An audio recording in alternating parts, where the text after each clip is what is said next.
Hello and welcome to Markets View at Deven Choksey. Let's get started and take a look at what's happening with the global markets, the domestic markets, and how one should approach the domestic market while they open up today. Let's start right with the global sentiment. Now, the GIFT Nifty trading with a premium of nearly 10 points from Nifty futures on the Monday close indicates a flat to positive start for the Indian markets. As we see, the GIFT Nifty is trading somewhere near 19,229 level. It's a meager start for the GIFT Nifty, and that's what is indicating a meager start for the domestic market as well. Let's see what pans out for the domestic market. But apart from GIFT Nifty, if we have a look at the Asian markets, well, most Asian markets fall ahead of Bank of Japan's decision. The Nikkei markets have fallen and are trading with a downtrend of around 65 points. The Hong Kong markets are trading with a downtrend of around 200 points. Taking a look at the US markets, the stock futures are little changed after major averages rebound to start the week. The Dow Jones closed with an up move of around 500 points. S&P 500 closed with an up move of around 50 points, and technology-heavy index Nasdaq closed with an up move of around 150 points. So clearly a positive close to the US markets and a decent or maybe a meager start to the Asian markets. However, most Asian markets are falling actually. So one should consider that Asian markets are weak right now, but the US markets did close with positivity. Now let's take a look at what's happening with the commodities market. The oil prices rise ahead of key central bank meetings amid heightened Mid-East tensions. Brent crude is trading at $88 a barrel with an up move of around 0.5%, and natural gas is trading with a downtrend of around 1%. The safe haven commodities, gold and silver, are seeing a negative environment today as gold hovers nearly up to $2,000 on Middle East risk, and the focus is on Fed. So clearly economic indicative action is having an impact on the bullion market. Both in gold and silver, in global markets, the sentiments are weak at present.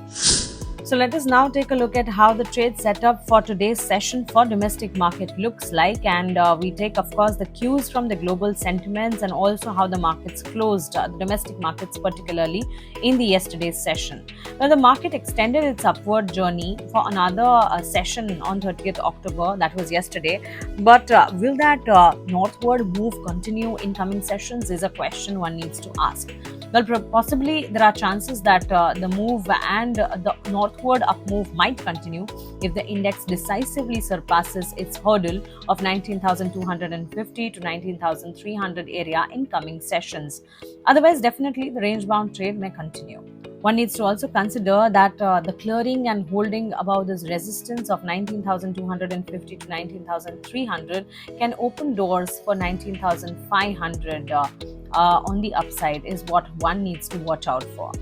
But again, if it fails to sustain above Friday's close, which was 19,050, then it may take support at 18,900 to 18,800 area also. So on the downside, 18,900 to 18,800 is the level one needs to watch out for, and on the upside, 19,500 and above it are the levels where the markets can watch and go ahead. Talking about the yesterday's session, Sensex climbed around 330 points to close at 64,113, while the Nifty jumped around 100 points to close at 19,141. And it was bullish signs seen during the session, and of course the markets were trying to cheer up.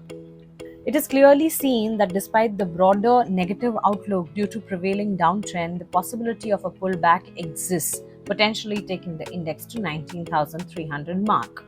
However, it's crucial to note that the support level at 18,900 is very critical, and any closing breach below it would shift control to the bears, potentially leading the index down to 18,500 to 18,300 range.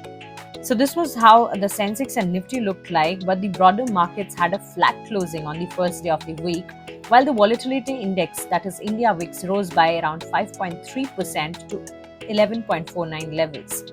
So considering all of it, let's now have a look at what are the key support and resistance levels for today's session. Talking about Nifty first, Nifty might take support at 18,996, followed by 18,945 and 18,861.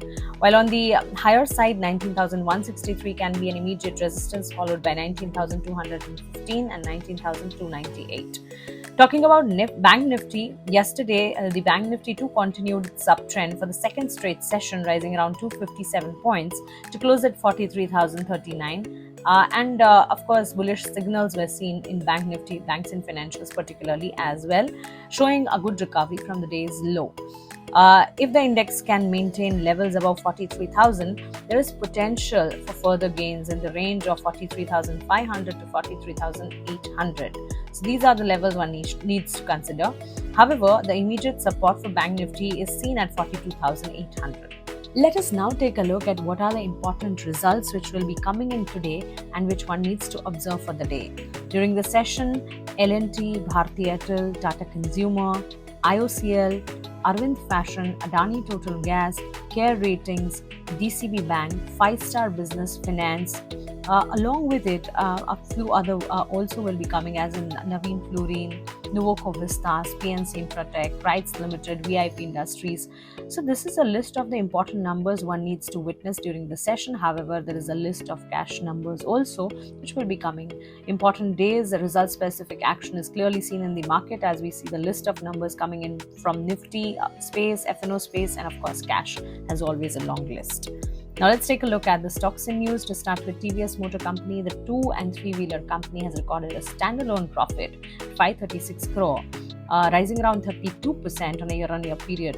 Revenue from operations increased by 13% on a year-on-year basis at 8,145 crore during the quarter, with sales volume rising 5% year-on-year to 11 lakh units. So clearly good set of numbers. Let's take a look and let's understand how the session pans out for TVS Motor and how the stock price reacts after the positive set of numbers. The second on the list is Tata Motors. The Tata Group company has won an arbitral award of 766 crore plus interest to compensate for its investment in a now scrapped Singur plant. So news-based impact can be seen in Tata Motors as well.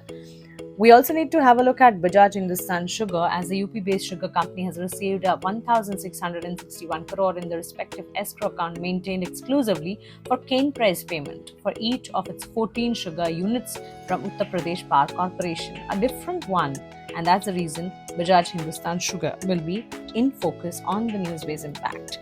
The next in the list is DLF. The real estate major has recorded a 31% year-on-year growth in consolidated profit at 623 crore for the quarter ended September FY24, despite muted top line, partly supported by EBITDA margin. The consolidated revenue from operations increased by 3.5% on a year-on-year basis at 1,348 crore for the quarter. And last but not the least, Marico will be in focus as the FMCG major has registered a 17% year-on-year increase in consolidated profit at 360 crore for the July to September period of FY24, despite a muted top line, driven by healthy EBITDA performance with a lower input costs. The revenue from operations fell by 0.8% at 2,476 crore compared to the year-ago period. Now let's quickly take a look at what happened with the FIs and DIs data. The foreign institutional investors sold shares worth Rs 1,762 crore, while domestic institutional investors bought shares worth Rs 1,328 crore. So this is how the trend for the domestic market today looks like. With this, we come to a wrap of this podcast. But to sum it up, as we see, there's a lot of volatility, a lot of action, and a lot of event-specific approach in the market, but the market has tried to take support. Let's see if the support sustains in the session today. Nevertheless, irrespective of market conditions, like we always say, research is the backbone of successful portfolio creation. Wealth creation is an art that we understand. We at Deven Choksey have our exclusive research services which are powerful and successful. To avail our exclusive research services, we invite you to join us. Just click on the link below and you're done. Fill in your basic details and our team will reach out to you. So don't wait any further and embark on the wealth building adventure together. Thank you and have a nice day.